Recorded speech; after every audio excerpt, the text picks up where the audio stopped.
પંચગ્રામ ખાતે કોમ્યુનિટી માછીમારી સ્પર્ધાનું આયોજન કરાયું। આસામના ગોલપારા જિલ્લાના અગિયા ખાતેના પંચગ્રામમાં એક પ્રતિષ્ઠિત કોમ્યુનિટી માછીમારી સ્પર્ધાનો આયોજિત કાર્યક્રમ પરંપરા અને સમુદાયની એકતા અને સંસ્કૃતિનો જીવંત પ્રદર્શન બની રહ્યો છે। આ પ્રસંગે લગભગ 4000 લોકોને જોડાવાનું અવસર મળ્યું, જે આ પ્રદેશમાં આવું ભવ્ય કાર્યક્રમ આયોજન કરવાની સૌથી મોટી અને મહત્વપૂર્ણ ઘટના બની છે। આ અનોખી સ્પર્ધામાં ભાગ લેનાર લોકો દ્વારા રજૂ કરાયેલા માછીમારી કૌશલ્યોએ અને આસામના દૈનિક જીવનના મહત્વપૂર્ણ હિસ્સાની વાત કરી। આ કાર્યક્રમ નદીના કિનારે આયોજિત કરવામાં આવ્યો હતો, જ્યાં વિવિધ વર્ગના લોકો એકઠા થયા। માછીમારી સ્પર્ધા પરંપરાગત સાધનો અને પદ્ધતિઓના ઉપયોગ સાથે સૌથી મોટી માછલી પકડવાનું લક્ષ્ય ધરાવતા રહીને એકદમ સહયોગ અને મનોરંજનના માધ્યમ તરીકે આયોજિત કરવામાં આવી હતી। આસામની પરંપરા અને એકતાનો ઉત્સવ જોવા મળ્યો।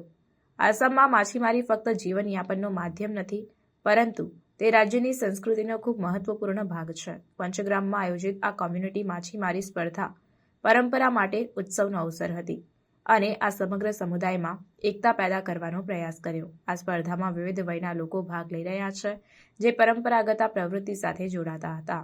સ્થાનિક આયોજકોએ સ્પર્ધાને વ્યવસ્થિત અને ન્યાયી રીતે આયોજિત કરવાનો પ્રયત્ન કર્યો, જ્યાં ભાગ લેતા લોકો માટે સલામતી અને સુખાકારી માટે યોગ્ય માર્ગદર્શન આપવામાં આવ્યું।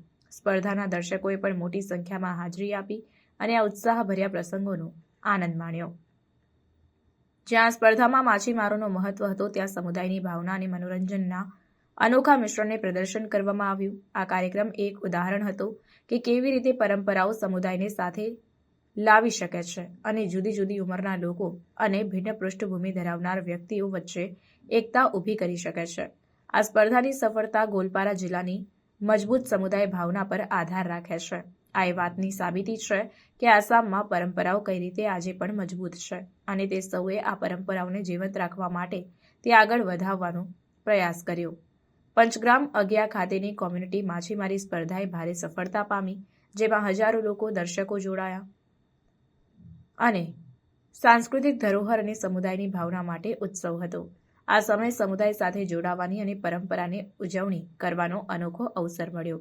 આ પ્રકારના કાર્યક્રમો ક્ષેત્રના સાંસ્કૃતિક ઓળખને જાળવવા માટે મહત્વપૂર્ણ અને સમુદાયમાં એકતા અને જોડાણ માટે કામ કરે છે।